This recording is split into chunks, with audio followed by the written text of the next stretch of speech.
Yes, the case of the vanishing portrait, a spooky mystery from the town of Ashwood.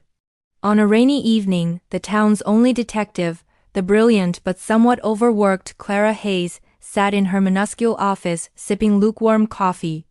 Suddenly the silence was broken by a loud knock on the door. Detective Hayes? A frantic voice called. It was Mr. Whitmore, the owner of the imposing Ashwood Manor and a regular at Clara's office for various reasons. He wrung his hands. It's gone. My grandmother's portrait has vanished. Clara grabbed her trusty notebook and followed Whitmore back to his manor. The manor was massive and full of hidden corners and secret passages that the locals whispered about in hushed tones.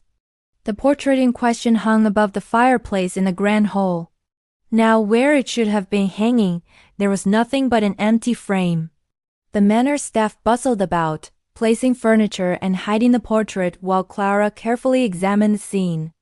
There were no scratches on the wall around the frame, nor was there any sign of forced entry. The only thing out of place was a faint smear of red paint near the hearth. She then began to interview the guests who had been staying at the manor, a colorful cast of characters who all claimed innocence. But one guest, a young artist named Lena, seemed uncomfortably nervous. As Clara talked to her, she noticed a small smudge of paint on Lena's sleeve that matched the color and consistency of the smear on the wall. "Lena, can you explain this?" Clara asked, holding up the smear for her to see. Lena's eyes widened in alarm. I just wanted to touch up the colors a bit. I didn't mean to."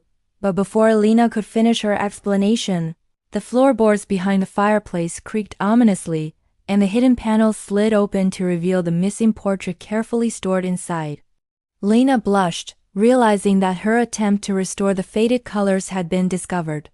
"I thought it needed some restoration," she admitted sheepishly. Clara shook her head, half amused by Lena's antics and half exasperated, having been called out to the manor yet again. The case of the vanishing portrait was solved, but the townspeople of Ashwood continued to whisper about it for weeks, perhaps forever. And if you ever visit Ashwood Manor, be sure to look behind the fireplace in the grand hall. You never know what secrets it might be hiding.